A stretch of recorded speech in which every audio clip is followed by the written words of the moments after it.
Era fim de tarde, no deserto. O ar parecia vibrar, o metal queimava ao toque, e no meio daquele silêncio absurdo, havia uma máquina apontada para o sol como se estivesse prestes a arrancar um segredo dele.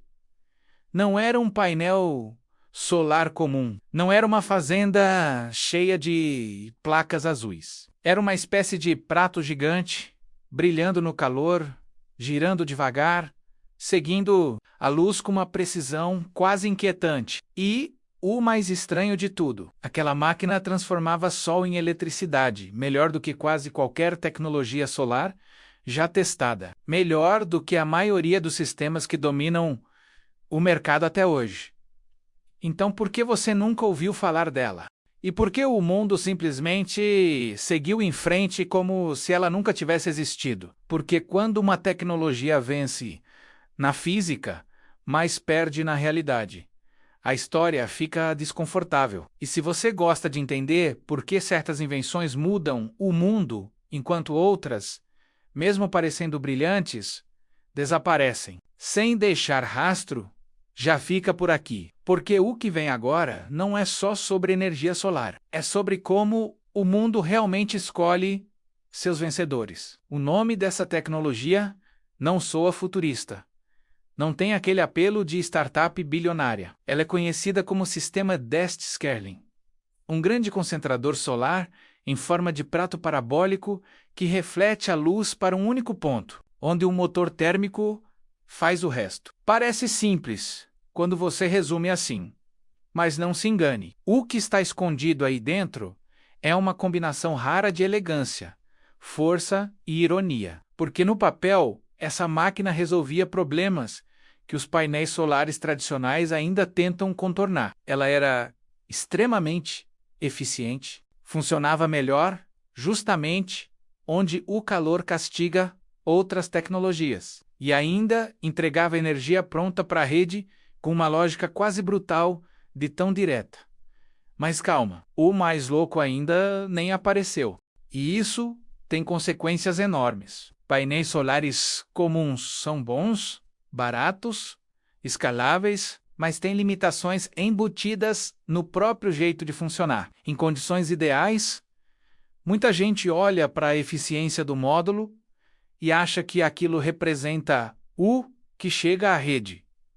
Não representa. Entre perdas no sistema, conversão, temperatura, sujeira, cabeamento e diferenças entre módulos, o resultado real sempre fica menor do que o brilho do folheto promete. E tem um ponto cruel nessa história: o calor, justamente onde o sol é mais valioso, atrapalha o desempenho. Em desertos e regiões quentes, onde a radiação é intensa, a temperatura elevada rouba parte da potência dos painéis. Ou seja, o melhor lugar para captar sol também é um lugar que pune a tecnologia. No de Stirling, acontece quase o oposto. Quanto maior a diferença entre a parte muito quente e a parte relativamente fria do sistema, maior é o teto teórico de eficiência do motor. Traduzindo, o calor que atrapalha painéis pode favorecer esse outro arranjo. O deserto, que enfraquece um, fortalece o outro. Só isso já deveria ter feito mais gente prestar atenção. Mas tem mais, e painéis fixos passam o dia recebendo luz em ângulos diferentes. O sol anda. Eles ficam, mesmo com sistemas inclinados e bem planejados, existe perda. Já o prato parabólico precisa seguir o sol com precisão para continuar funcionando. E essa obrigação vira vantagem. O sistema rastreia a estrela o dia inteiro, alinhando-se ao ponto ótimo de captação. Não é um acessório, é condição de existência, e por isso ele extrai mais da luz disponível ao longo do dia. Além disso, em vez de produzir corrente contínua e depois depender de inversores para converter tudo em corrente alternada, o motor gira um gerador, movimento físico real. E esse detalhe, aparentemente técnico, esconde uma beleza rara. A eletricidade já sai pronta em formato útil para a rede. Agora pensa comigo, uma máquina solar que pode atingir eficiência impressionante, aproveitar melhor o calor, seguir o sol automaticamente e ainda gerar energia de forma mais direta. Você olha para isso e imagina o quê? Futuro, escala, investimento bilionário, manchetes. Só que a realidade fez outra coisa. Ela olhou para tudo isso e respondeu: interessante, mas não. Esse é o ponto da virada. Em meados dos anos 2000, houve um momento em que parecia que o Dish Sterling finalmente sairia do canto das promessas. Contratos foram assinados. Planos enormes surgiram. Falava-se em projetos de centenas de megawatts, como se uma nova era estivesse prestes a nascer nos desertos americanos. A tecnologia alcançou resultados medidos que chamaram a atenção no setor. Em testes sérios, ela mostrou uma taxa de conversão de energia solar para eletricidade entregue à rede que colocava muita concorrente no bolso. Não era propaganda vazia, não era ilusão de laboratório feita só para apresentação, havia desempenho real.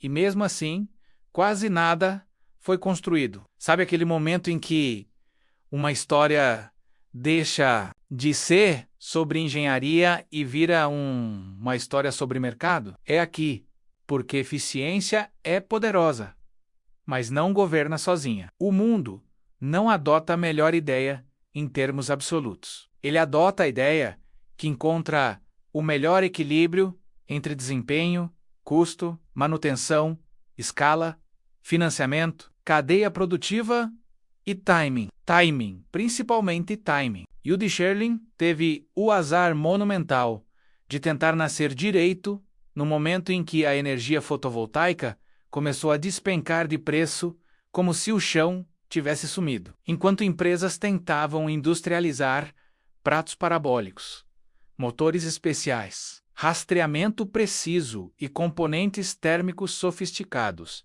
a indústria dos painéis fazia outra coisa. Simplificava, escalava e barateava de maneira agressiva. Fábricas maiores, produção em massa, cadeias globais, financiamento pesado, apoio industrial. Queda contínua de custo. A cada ano, o painel ficava mais barato. E não um pouco mais barato. Ridiculamente mais barato. Aqui está a parte brutal. O Dish Sterling podia ser tecnicamente brilhante, mas precisava vencer uma guerra econômica contra uma tecnologia boa, o bastante, que estava ficando quase imbatível em preço. E o mercado ama duas palavras, mais do que qualquer discurso sobre pureza tecnológica: custo baixo. Mas espera, porque ainda não acabou. Muita gente ouve isso e conclui: então o Dish Sterling morreu apenas porque era caro demais no início. Só que a ferida era mais funda. Uma fazenda fotovoltaica tem algo que investidores adoram: previsibilidade mecânica quase entediante, poucas partes móveis, instalação relativamente padronizada, equipes treináveis em escala, manutenção mais simples. O Dish Sterling, por outro lado, parecia muito mais com uma frota de máquinas de precisão espalhadas no campo. Cada unidade precisava de rastreamento, alinhamento, vedação, operação térmica, componentes sujeitos a desgaste e atenção técnica constante. Não era só uma usina, era quase um ecossistema de pequenos motores solares trabalhando em conjunto.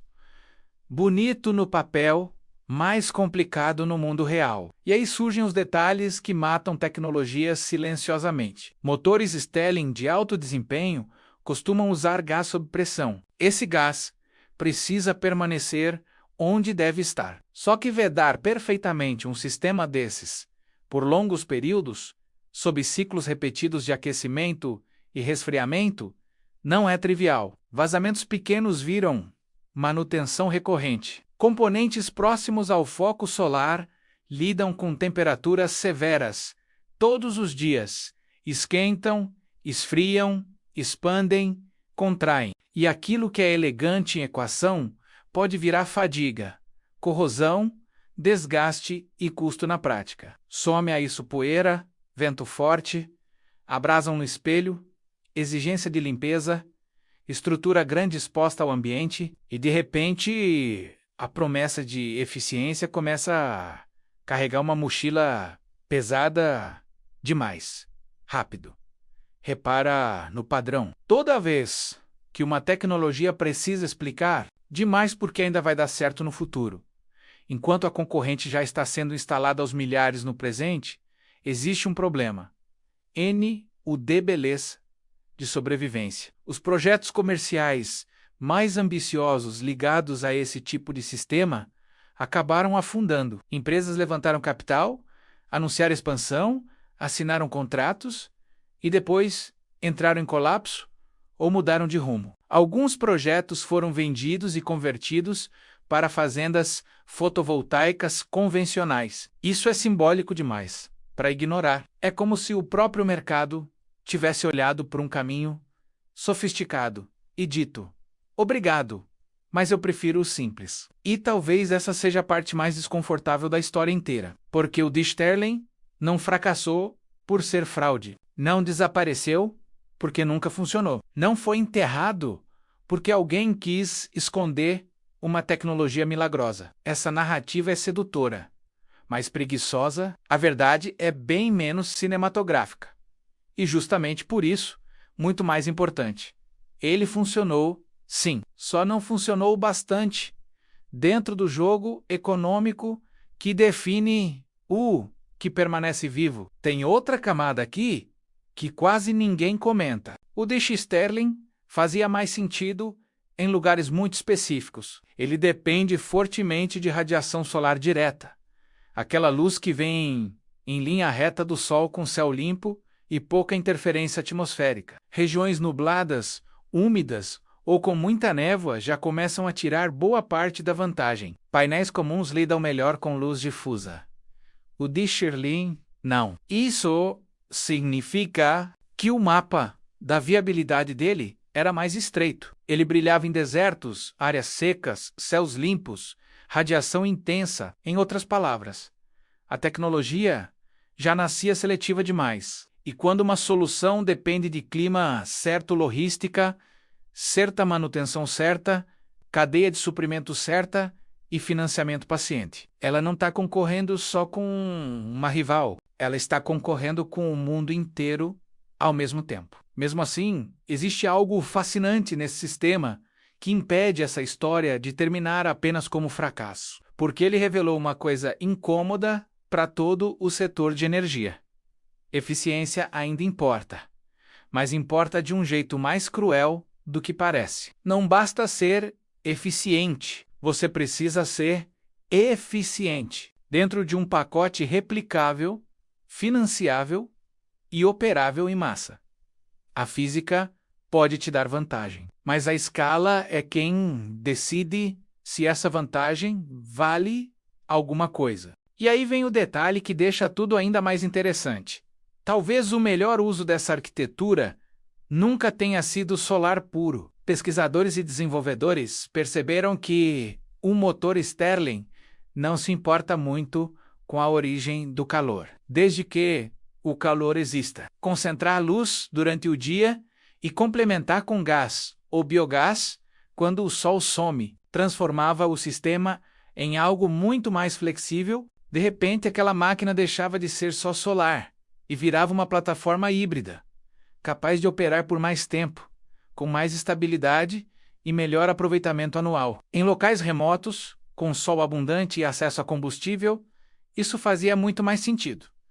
Talvez esse fosse o verdadeiro nicho. Não derrotar o painel em usinas gigantescas, mas atender espaços onde a combinação entre calor solar e combustível local criasse valor real. Só que, novamente, o mercado correu mais rápido. Quando essa possibilidade poderia amadurecer, a estrutura comercial já estava desabando. E hoje, dá para comprar essa tecnologia? Dá para montar uma em casa? Dá para entrar num site obscuro e baixar um projeto revolucionário prometendo energia infinita, com custo ridículo. E aqui vale um aviso bem direto. Toda vez que você vê promessas milagrosas de motor solar Stirling caseiro, gerando muito mais que painéis com quase nenhum investimento, acenda o alerta. Entre um experimento de bancada e uma máquina útil em escala de quilowatts, existe um abismo de engenharia. O tipo de abismo que golpe adoram fingir que não existe. O mundo real é menos romântico. Um sistema desses precisa de materiais adequados, geometria precisa, controle térmico, rastreamento confiável e integração elétrica séria. Não é vídeo de garagem com trilha inspiradora que resolve isso. Mas então por que essa história ainda importa? Porque ela é um espelho. Ela mostra como a tecnologia não vive isolada da economia, da indústria e do tempo. Mostra que estar certo em laboratório não garante existência no mercado. Mostra que vencer em eficiência e perder em custo pode ser o equivalente industrial a ser um gênio sem exército. E, talvez mais importante, mostra que o futuro da energia não necessariamente pertence à solução teoricamente mais elegante. Às vezes pertence àquela que consegue ser produzida aos milhões, mesmo carregando imperfeições. Só que tem um último detalhe, e é esse que torna tudo menos triste e mais provocador. Ideias não morrem do jeito que empresas morrem. O disse Stirling pode ter perdido espaço, mas a lógica por trás dele continua viva. Capturar calor intenso e converter calor em eletricidade, com um máximo de aproveitamento possível. Essa busca não acabou. Ela só mudou de forma. Hoje, existem caminhos tentando resolver o mesmo problema sem depender de partes móveis, usando materiais capazes de transformar radiação térmica em eletricidade de maneira mais direta. Se isso amadurecer, talvez o futuro recupere a ambição que o disse Stirling carregava, mas sem parte da fragilidade mecânica que o limitou. Percebe o que aconteceu aqui? A tecnologia mais eficiente não venceu. A mais barata venceu. A mais escalável venceu. A mais simples de replicar venceu. E isso dói um pouco, porque a gente gosta de acreditar que o melhor sempre prevalece. Nem sempre. Às vezes o mundo escolhe o suficiente, desde que o suficiente venha barato, rápido e em volume. E talvez seja exatamente por isso que essa máquina esquecida no deserto ainda tenha algo importante para te ensinar. Ela prova que a pergunta certa nunca foi apenas qual tecnologia é melhor. A pergunta certa é: melhor para quem? Em qual contexto? A que custo? Com qual manutenção? Sob qual infraestrutura? E em que momento da história? Se você ignora essas perguntas, acaba olhando para uma invenção brilhante e dizendo que ela foi sabotada, quando, na verdade, ela só chegou cedo demais para um mercado que já estava apaixonado por outro caminho. No fim, o de Stirling virou uma espécie de aviso silencioso, um lembrete de que eficiência sozinha não constrói impérios. Ela impressiona engenheiros, conquista relatórios, rende recordes, mas impérios são construídos por cadeias produtivas, preços esmagadores, confiabilidade operacional e velocidade de adoção. O mundo da energia é menos sobre o ideal e mais sobre o viável. E aqui está a grande revelação. Essa máquina não desapareceu porque era ruim. Ela desapareceu porque o resto do mundo mudou rápido demais ao redor dela. A pequena revelação é ainda mais incômoda. Talvez estejamos cercados hoje por outras tecnologias que parecem inferiores, até que de repente ficam baratas o suficiente para vencer tudo. Então, da próxima vez que alguém te mostrar a invenção mais eficiente do planeta e perguntar por que ninguém está usando, talvez a resposta não esteja na tecnologia, talvez esteja no preço, talvez esteja na manutenção, talvez esteja na escala, talvez esteja no timing, ou talvez esteja naquela regra brutal que quase ninguém gosta de admitir no mundo real: ganhar da física é impressionante. Mas ganhar do mercado, isso sim, é raro. E é por isso que aquele prato metálico, girando sozinho no deserto, continua tão fascinante. Porque ele não é só uma máquina esquecida. Ele é a prova viva de que o futuro não escolhe apenas o que funciona melhor. Ele escolhe o que consegue sobreviver.